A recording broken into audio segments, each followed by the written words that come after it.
HLB 장기 투자하시는 주주님들, 제 마음에 사랑이 부족했습니다. 단기적인 제 판단은 여러분과 달랐지만 어디까지나 단기적일 뿐 저는 장기적인 미래는 모릅니다. 그러니 겸손한 마음을 갖고 힘든 가운데 여러분이 희망을 잃지 않으시도록 도움이 되는 정보를 공부하게 되면 반드시 올려드리겠습니다. 해당 자료는 FDA 허가 절차의 흐름도입니다. 영어로 플로우 차트라고 합니다. NDA는 영어로 New Drug Application의 줄임말입니다. 애플리케이션이란 신청서라는 뜻이죠. 그래서 NDA를 한국어로 번역하면 말 그대로 신약 신청서입니다. 애플리케이션의 영어 뜻을 찾아보면 Official Request for Something, 무언가에 대한 공식적인 요청이라고 합니다. 그래서 신약 개발의 경우 정부 기관인 FDA에 공식적으로 신약 승인을 요청하는 절차가 바로 NDA입니다. NDA를 하면 FDA, CDER이 검토를 합니다. 하지만 그 전에 중간 절차가 하나 더 있습니다. 좀 더 자세히 보겠습니다. 여기 전체적인 NDA 일정을 살펴보겠습니다. 제약사가 NDA를 제출하면 가장 먼저 애플리케이션이 파일러블한지 확인합니다. 파일러블이란 말 그대로 파일이 에이블하냐는 건데, 스폰서가 제출한 NDA 서류가 정말로 제출이 가능한 서류냐를 검토합니다. 하자가 있으면 빠꾸를 먹겠죠. 기본적인 검토를 한다고 보면 되겠습니다. 빠꾸를 먹었을 때를 영어로 refuse to file이라고 합니다. 줄여서 RTF라고 하죠. FDA로부터 빠꾸를 먹은 제약사는 RTF 레터를 받았다고 공지하게 됩니다. 어나운스 하죠. 솔직하게 밝히는 겁니다. 보통 FDA가 아니라 제약사가 스스로 발표합니다. 신약 개발 회사는 방금 설명한 저 단계를 지나가야 합니다. RTF 레터를 안 받는 게 첫 번째 목표죠. 저 단계를 무사히 통과하게 되면 본격적으로 CDER로부터 리뷰를 받게 됩니다. 신청서가 제출되면 FDA는 60일 이내에 NDA가 실질적 검토를 허용하기에 충분히 완전한지를 평가하는 예비 검토를 수행해야 합니다. 검토를 영어로 리뷰라고 하는데, FDA 심사 검토는 하나의 리뷰만 존재하는 게 아니라 세부적으로 여러 개의 리뷰로 구분되어 있습니다. 처음 preliminary review가 통과돼야 그 다음 substantive review에 진입할 수 있습니다. substantive란 실질적이라는 뜻입니다. 그래서 단어 그대로 해석하면 예비 검토를 통과해야 실질적인 검토에 들어간다고 이해할 수 있죠. substantive의 영어 뜻을 찾아보면 important, serious, real이라고 합니다. 즉 substantive review야말로 진정, 중요하고 심각하고 리얼한 심사입니다. 그러므로 substantive review가 본 심사인데, 예비 심사인 preliminary review도 기간으로 보면 60일은 됩니다. 그러니까 신약 심사는 정말 신중하고 기간도 오래 걸리는 절차라는 걸 알 수 있습니다. 임상 시험도 오래 걸리지만 신약 심사도 만만찮게 오래 걸립니다. FDA 허가를 받기까지 의약품은 12년, 의료기기는 7년이 걸린다고 합니다. 정말 오래 걸리죠. 일반적으로 FDA는 신약 검토에 10개월이 할당하지만 우선 심사에서는 6개월로 단축됩니다. 10개월 빼기 6개월 하면 4개월 단축되는 겁니다. 이렇게 해서 NDA 일정은 간략하게 살펴봤고요. 오늘 이슈가 있었던 한올 바이오파마를 살펴보겠습니다. 한올 바이오파마가 아래 위로 등락폭이 거칠었습니다. 거래량도 많이 터졌고요. 무슨 일이 있는 걸까? 한올 바이오파마는 안구건조 신약의 1차 지표를 입증하는데 또 실패했다고 합니다. 안구건조증이란 영어로 dry eye syndrome이라고 합니다. 눈이 건조하게 말랐다는 뜻이죠. 안구건조증이란 눈물이 부족해서 눈에 자극을 일으키는 눈물막의 질환입니다. 눈물이 왜 부족할까? 크게 두 가지 이유가 있습니다. 눈물이 부족하거나 눈물이 증발하거나, 안구건조증이란 눈물이 부족하거나 눈물이 지나치게 증발하거나, 또 눈물 구성 성분의 균형이 맞지 않아서 안구 표면이 손상되고 눈이 시리고 자극감, 이물감, 건조감 같은 자극 증상을 느끼게 되는 눈의 질환을 말합니다. 눈이 시리고 모래알이 들어간 듯한 이물감이 있으며 콕콕 쑤시는 느낌을 호소한다. 쉽게 눈이 피로하여 잘 뜰 수가 없고 눈을 감고 있으면 편하며 눈을 뜨면 증상이 심해지는 것이 안구건조증입니다. 특히 겨울철 외출 시 찬 바람을 맞으면 눈물이 줄줄 흐르며 심한 경우 두통을 호소하기도 한다고 합니다. 외관상 눈이 약간 충혈되어 있다고 하고, 이런 여러 증상은 한 사람에게 모두 나타나는 것은 아니고 이 중 하나 혹은 여러 개의 증상을 함께 보이게 됩니다. 안구건조증 증상이 있을 때는 적절한 약물로 증상을 경감시켜주고 장기간의 컴퓨터 작업이나 게임기 사용, 독서 등을 피하고 중간중간 적절한 휴식을 취해줘야 한다고 합니다. 외부 자극을 줄이기 위한 안경을 착용하고 실내에서는 에어컨이나 선풍기를 멀리하고 가습기를 틀어놓는 등 환경을 건조하지 않게 하는 것이 도움이 된다고 합니다. 바이오 기업 한올 바이오파마가 안구건조증 신약 후보물질 HL036의 미국 임상 3상 시험에 시점에서 효능 입증을 위한 1차 평가 지표를 2020년에 이어 두 번째로 충족하지 못했다고 합니다. 현재 한올바이오파마의 시가총액은 1조 원입니다. 오늘 차트를 보면 점심시간에 쭉 하락했다가 다시 들어 올렸습니다. 크게 출렁이 있는 차트였죠. 한올바이오파마는 19일 미국 임상 3상 시험, 이름은 벨로스3인데 이 결과를 발표했습니다. 그리고 주가는 출렁였죠. 그동안 한올바이오파마는 기대감으로 주가가 우상향하고 중간중간 급등하면서 펌핑도 있었던 걸 볼 수 있습니다. 임상시험 결과 발표가 곧 코앞이라는 스케줄이 있었기 때문에 투자자들의 관심이 쏠려왔던 것이죠. 특히 임상 3상은 성공하기만 하면 FDA 승인 심사가 코앞이기 때문에 기대감이 가득합니다. 앞서 첫 번째 상승 스타트를 끄는 지점의 차트를 확대한 것입니다. 양봉이 3번 출현했습니다. 하지만 이내 제자리로 돌아왔죠. 한올바이오파마의 스케줄을 아는 투자자는 이제 가나보다 싶어서 매수할 수 있었겠지만 주가는 연속해서 치고 가는 법이 없습니다. 다시 내려오죠. 그래서 투자는 급하게 할 필요가 없습니다. 느긋하게 일정에 맞춰 주가가 내려오면 저점에서 매수하면 됩니다. 급등할 때 매수한다면 필히 단타로 접근해야 합니다. 손절을 빠르게 해야죠. 안 그러면 줄줄 흘러내려올 수 있습니다. 급등 순간에 수익을 보려면 짧은 시간에 매매를 끝내야 합니다. 하지만 마음 편히 스윙 투자를 하고 싶다면 양봉이 아니라 음봉에 매수해야 합니다. 최대한 싸게 사려고 노력해야 하죠. HL036 성분명 탐파너셉트는 한올바이오파마와 대웅제약이 공동 개발하고 있는 바이오 신약 후보입니다. 당일 대웅제약은 아무 반응이 없었습니다. 2월 달에 무슨 일인지 미리 쳐맞았습니다. HL036은 안군의 염증을 유발하는 종양괴사인자 TNF를 억제해 안구건조증을 치료하는 기전입니다. 종양괴사인자는 사이토카인의 일종입니다. 임상 결과 탐파너셉트는 신약의 효능, 안정성을 1차적으로 평가하기 위한 1차 지표인 CCSS와 EDS를 달성하지 못했다고 합니다. 이번 임상은 미국 중증 안구건조증 환자 260명을 탐파너셉트 점화액과 위약, 가짜약 투여군 두 그룹으로 나눠 투약 종료 시점인 8주차에 각막 중앙부에서의 효과를 확인하는 CCSS와 안구 건조감을 측정하는 EDS를 1차 지표로 평가했다고 합니다. 정말 아이러니한 건 1차 지표를 달성하지 못했는데 주가는 반등했다는 사실입니다. 한올바이오파마는 HL161 기대감으로 오른 거였고 HL036은 사실 기대감이 거의 제로였다고 합니다. 메인 파이프라인은 따로 있었던 것이었죠. 그러니 기대감이 죽지 않았다는 겁니다. 임상 실패로 순간적으로 투매가 나왔지만 알고 보니 메인 파이프라인이 아니라서 다시 회복한 거라는 해석입니다. 한올바이오파마가 급락하고 금세 회복했다는 점에서 비슷한 느낌을 주는 카나리아 바이오가 생각납니다. 차이점은 하루 만에 주가가 회복됐느냐, 다음날에 주가가 회복됐느냐입니다. 그럼 메인 파이프라인을 구경하러 가볼까요? 2023년 3월 6일 청년 의사에 따르면 한올바이오파마의 HL161은 중국 3상에서 유효성을 입증했다고 합니다. 오늘 주가를 받칠 만한 수급이 들어올 이유가 여기 있었네요. 믿을 만한 근거가 있었습니다. 중국 풍목화가 위한 BLA 제출이 목표라고 합니다. 이제서야 이해가 되는 주가 흐름들이 보입니다. 왜 대웅제약 차트는 움직이지 않았는가? 대웅제약이 한올바이오파마와 같이 개발하고 있는 신약은 HL036이라는 서브 파이프라인이라서 기대감이 없었던 것입니다. 참고로 대웅제약도 시가총액은 1조 원 정도 됩니다. 한올바이오파마는 중국 파트너사 하보바이오메드가 중국 내 중증 근무력증 환자를 대상으로 한 자가면역질환 치료제 후보물질 HL161 성분명 바토클리맙, 현재 개발명은 HBN9161 3상 임상 시험에서 긍정적인 탑라인 결과를 얻었다고 6일 밝혔다고 합니다. 재미있는 사실은 같은 HL 파이프라인이라도 HL036은 안구건조증 치료제고 HL161은 자가면역 질환 치료제입니다. 안구건조증과 자가면역 질환은 전혀 관련 없어 보이는 저극증인데 왜 같은 HL 파이프라인에 속해 있을까요? 아까 안구건조증 신약 후보 물질이 TNF를 억제한다고 했었죠. 바로 TNF가 염증과 관련이 있습니다. 예를 들어 염증성 장 질환이 TH1과 TH2 면역 반응의 불균형을 특징으로 하고 이는 친염증성 사이토카인인 여기서 나오죠. TNF-알파 그 외에 다른 사이토카인들 그리고 항염증성 사이토카인들 사이에서 부조화가 일어나서 초래된다고 합니다. 하오바이오메드는 지난 10월 바토클리맙의 중국 내 사업권을 중국 CSPC 제약그룹에 서브 라이선스한 바 있습니다. 참고로 바토클리맙이 HL161입니다. 이번 임상 결과를 바탕으로 하보바이오메드와 CSPC 제약그룹은 중국 국가약품감독관리국 NMPA에 바토클리맙의 품목 허가를 위한 생물학적 제재 허가 신청, 즉 BLA를 제출할 계획입니다. 5호라 BLA 예정입니다. 최근에 NDA를 한 HLB 주가 급등 사례가 있었죠. 성공적으로 종목 추천해드렸는데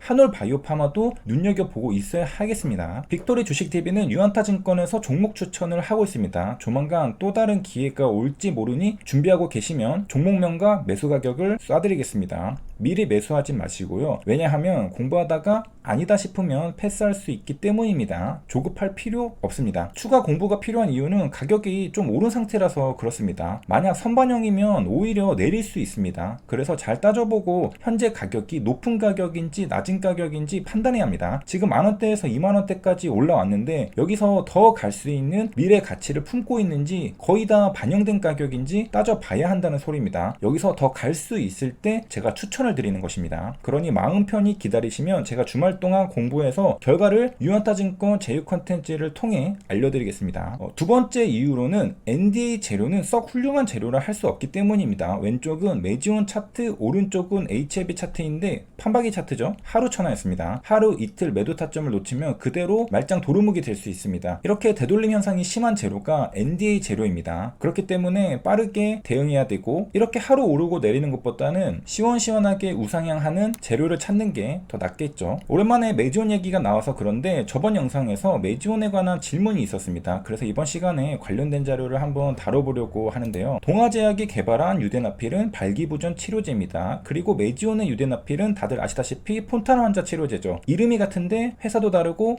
적응증도 다르네. 하지만 이런 경우는 의외로 흔합니다. 우리가 잘 아는 비아그라, 2014년 10월 20일에 동아사이언스에서는 비아그라를 심장병 치료제로 쓰는 날이 올까라는 제목으로 뉴스 기사를 냈습니다. 우리가 알기로 비아그라는 발기부전 치료제로 널리 알려져 있죠. 사실 비아그라는 심장병 치료제로 개발을 시작했습니다. 비아그라의 주 성분인 PDE5 인히비터는 사실 심장혈관의 지름을 넓혀 심장병을 치료하기 위한 목적으로 개발됐습니다. 하지만 동물 실험 결과 심장병 증상을 완화시키는 기능이 있는지 확실히 밝혀지지 않았고 오히려 PDE5 인히비터가 다른데 탁월한 효과가 있어 발기부전 치료제로 사용돼 왔습니다. 여기서 궁금한 게 생기는데 다른 적응증에 같은 약을 쓸 경우 수익은 어떻게 될까? 메인 주제는 아니라서 숫자 데이터까지 살펴보진 않겠지만 논리적으로 생각해 볼 수는 있습니다. 적응증이 다르면 시장은 겹치지 않으니까 같은 성분의 약이라도 오케이지 않을까? 별로 문제는 없어 보입니다. 그러면 패스하겠습니다. 그런데 아닐 수 있습니다. 저는 같은 성분의 약이 존재할 경우 제약사의 수익이 어떻게 될지에 관한 질문을 들었을 때 머릿속에 가장 먼저 떠오른 건 사실 화이자의 비아그라가 아니었습니다. 남성들의 바로 그 약, 탈모약이었습니다. 그리고 이 내용을 다루기 위해 영상을 시작했습니다. 탈모약은 남성이라면 다들 이제는 전문가가 될 정도로 상세히 공부하셨을 것입니다. 이보다 중요한 약은 없으니까요. 탈모약은 대표적으로 MSD가 만든 프로페시아가 있습니다. 남성형 탈모 치료제고 부작용으로 성욕감퇴, 발기부전, 사정장애가 있습니다. 뭔가 느낌이 남자의 아래쪽과도 관련이 있어 보이죠? 사실 탈모약의 다른 이름은 전립선 비대증 치료제입니다. 어머 진짜? 그러나 조용히 고개를 끄덕이고 계시는 남성분들, 저도 그분들을 향해서 고개가 끄덕여집니다. 왜냐? 탈모약을 공부하다 보면 이런 정보를 한 번은 봤을 것이기 때문입니다. 성분 같은데 전립선 비대증 약을 쪼개서 탈모약으로 써볼까? 탈모약은 비싸지만 전립선 비대증 치료제는 좀 더 쌉니다. 그래서 쪼개서 쓰는 방법이 소개되고 있는 거죠. 헬스조선에서 나온 뉴스 기사입니다. 하지만 집에 여자가 있다면 가루 날리는 걸 조심해야 합니다. 그래서 보통은 쪼개서 드시지 말라고 권고합니다. 전립선 비대증 치료제는 전립선의 크기가 비대해져 유발되는 배뇨장애를 감소시키는 약물입니다. 전립선의 크기 감소,